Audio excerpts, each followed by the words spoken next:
OpenAI launches its Sora 2 app, resulting in an explosion of AI slop videos. Hollywood strikes back at an AI actress, and Gavin Newsom signs a landmark AI security bill. All this and more on This Week in AI Security. California Governor Gavin Newsom has signed SB 53 into law, establishing some of the nation's most significant AI safeguards. The new law requires developers of advanced AI models to publicly disclose security frameworks, report catastrophic risks to state officials, and protect whistleblowers who raise security concerns. In D.C., federal lawmakers are also working on AI legislation. Senators Josh Hawley and Richard Blumenthal are introducing legislation to create an AI risk evaluation program at the Department of Energy. The program would require developers of advanced AI systems to submit information and comply with requirements before deployment. The calls for AI security are only increasing, from parents to interest groups to industry, some of which we'll cover in this video. Welcome to the age of slop. The internet is drowning in AI-generated garbage, and tech companies are racing to make more of it. Just hours after OpenAI launched Sora 2 on Tuesday, the floodgates opened. Memes exploded across social media. Bizarre videos of pop culture icons, SpongeBob being pulled over by the police, and Sam Altman being arrested for stealing GPUs. They're getting the entire internet's attention. It's absurd, it's viral, and while they're very realistic, critics are calling this kind of content AI slop. And here's the thing. OpenAI knows what they're doing. Sam Altman himself once called social media feeds an example of misaligned AI that keep you endlessly scrolling. Yet OpenAI has now launched its own TikTok-style app, complete with the same addictive, algorithm-driven content Altman once criticized. Altman claims the team has put great care and thought into avoiding that trap, but actions speak louder than words.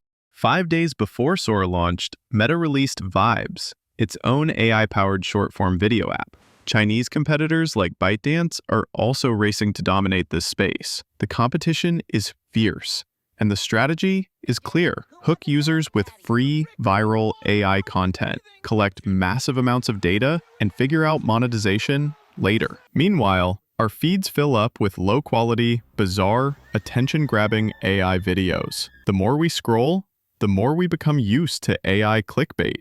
We're training ourselves to accept slop as the new normal, and that's exactly what these companies are counting on. What do you think? Is AI-generated content going to lead to creativity or just pollution? Comment below.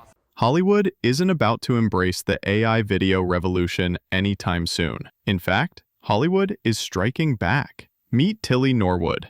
She's ready for her close-up and completely artificial. Created by Dutch AI company Particle 6, this synthetic actress has been making waves across social media, with the company boldly claiming they want to sign her to a talent contract. Actress Emily Blunt called the AI actress really scary. Whoopi Goldberg fired back on The View. It's a little bit of an unfair advantage, but you know what? Bring it on.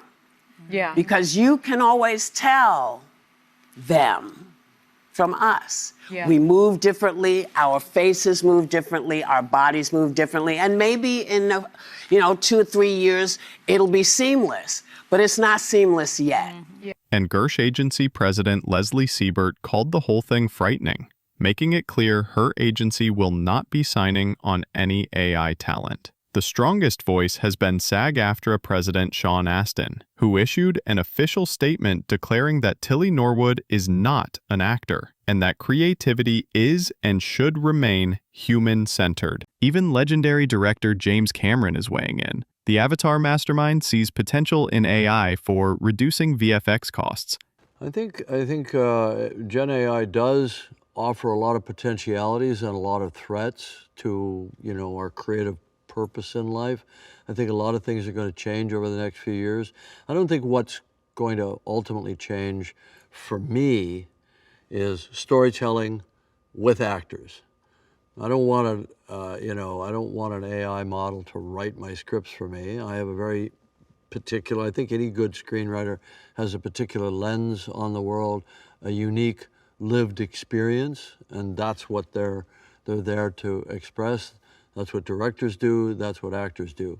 I think it's important to point out that we've managed to get this far making these gorgeous Avatar movies with zero Gen AI, you know. So now you're really talking about how Gen AI might impact business models. Avatar films are quite expensive.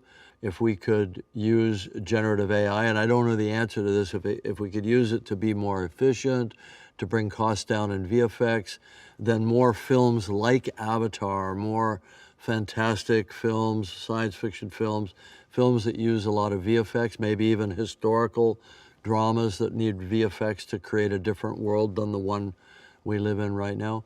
More of those will get greenlit, because right now everybody's kind of terrified to greenlight, you know, big expensive films, and a big part of that expense is visual effects. So is that a potential solution? I'm going to explore that, but what I will never do is replace what I think of as the sacred creative act, which is writing, creating characters conceptually, then working with actors to bring those characters to life, then working with artists to put them in a world.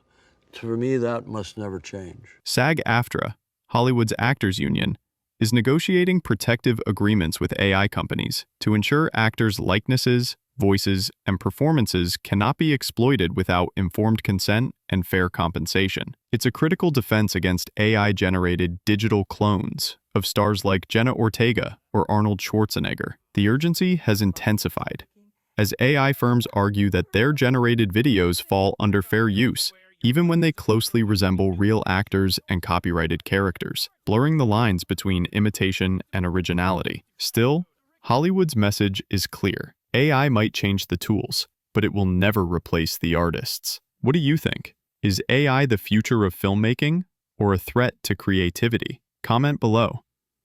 If you care about AI, America, and humanity's future, follow the Alliance for Secure AI for more content like this.